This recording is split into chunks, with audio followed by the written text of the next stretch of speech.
Monsieur Mamad Saleh Djibril, vous êtes sociologue et avec vous, on va parler de la citoyenneté. Qu'est-ce qu'on peut entendre par citoyenneté? Merci de m'inviter sur ces plateaux donc, pour parler de la citoyenneté à un moment aussi important donc, de ces dialogues-là, de cette rencontre nationale majeure pour notre pays.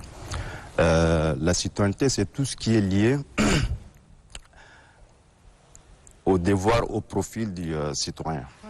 Et donc, dans sa conception moderne, avec la globalisation, la mondialisation, donc ailleurs, dans les autres pays, là où les droits, les acquis, les droits, la participation des citoyens sont déjà garantis, on pense à autre chose, c'est-à-dire que à l'aspect un peu participatif, volontaire des citoyens. Donc assez globalement, la citoyenneté, c'est un peu l'aspect un peu plus large du profil du citoyen, donc qui dépasse les côtés droits.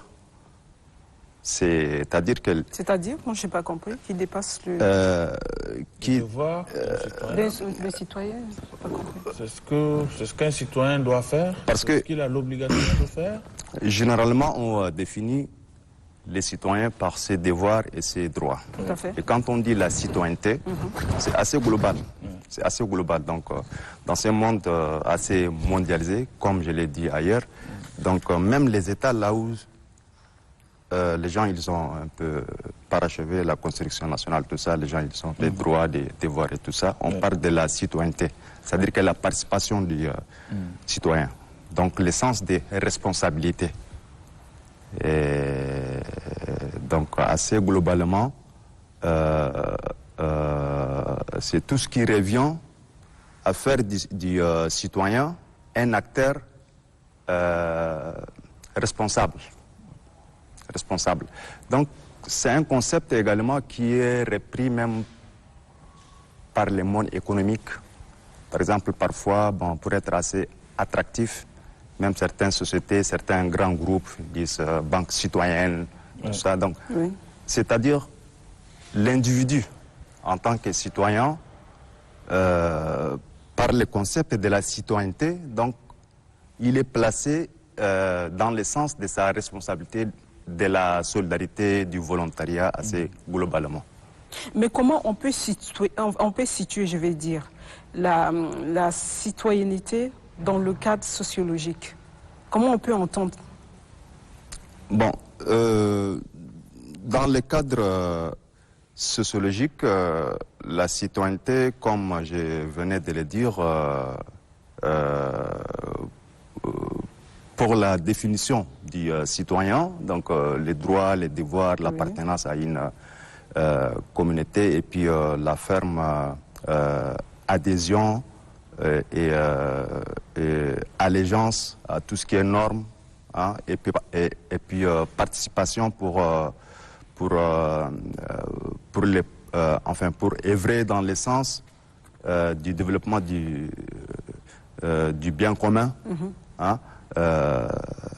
Donc, mais la citoyenneté, dans sa définition globale, dans sa définition moderne, comme je venais de le dire, implique d'autres dimensions assez plus larges. Donc, dans certains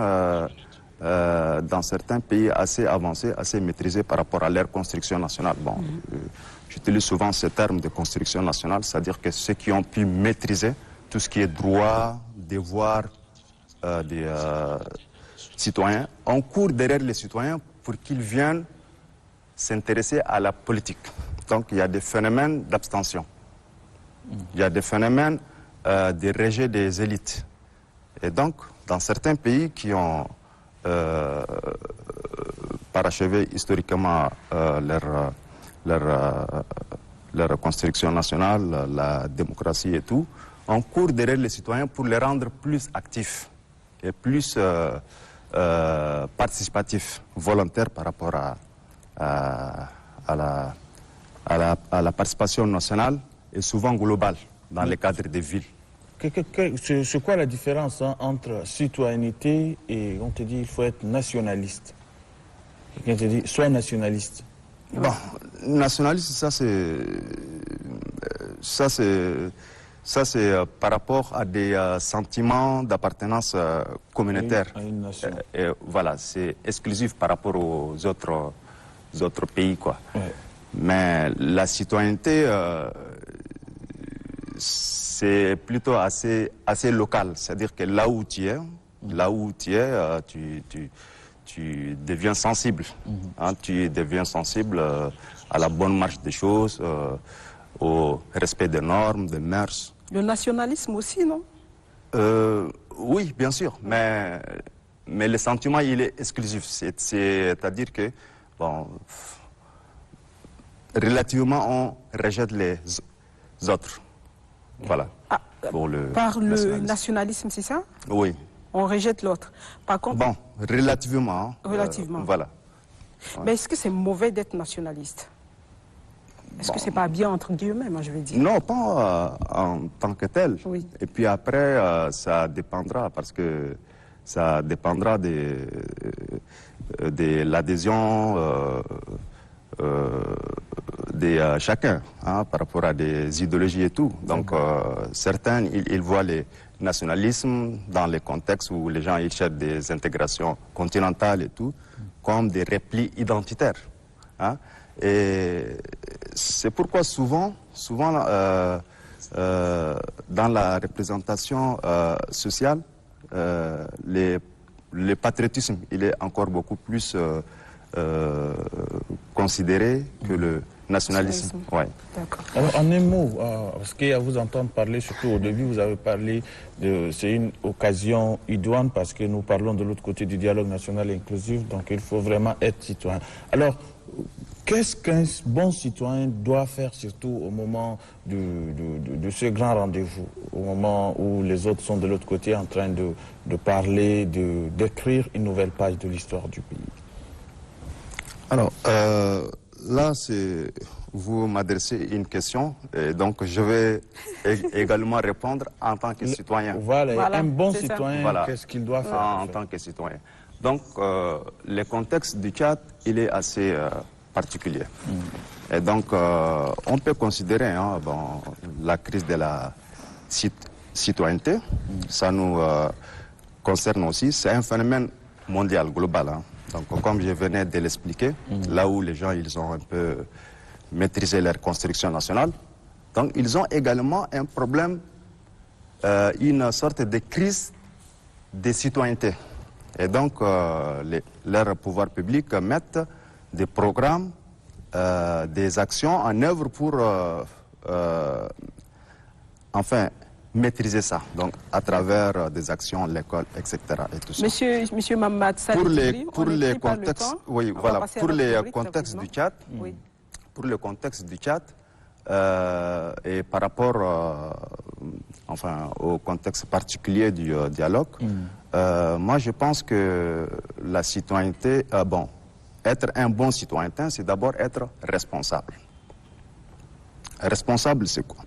Je prends un fait, quand on veut expliquer les choses sociologiquement, c'est basé sur des faits. Nous vivons une époque d'inondation actuellement. Donc, avec tout ce qu'on connaît comme risque d'épidémie qui ont déjà commencé. Et là, il n'y a pas assez longtemps, il y a une grève des personnels médicaux. Alors,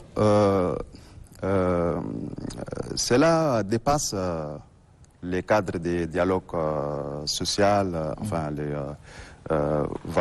droits de grève, etc. Tout ça. Parce que il y a les inondations qui ont fait en sorte que parfois il y a des centres de santé qui sont fermés. Il y a des épidémies, il y a le paludisme. Et donc, est-ce que c'est citoyen pour un médecin de faire grève en ce moment? Voilà. Donc c'est clair, hein? Il faut penser, il faut d'abord avoir une vision, penser vraiment aux autres, penser au devenir de ces pays. Avoir d'abord l'amour, parce qu'un bon citoyen n'est pas celui-là qui souhaite le malheur, n'est pas celui-là qui aime voir son prochain. Et peut-être qu'il revendique aussi son bien-être, hein. lui aussi, le corps soignant. Oui. Il y a aussi ça qu'il ne faut pas oublier. C'est la question de la responsabilité. Merci beaucoup d'être venu. Merci Ne pas beaucoup. le temps. Vous êtes très gentil. Une autre fois.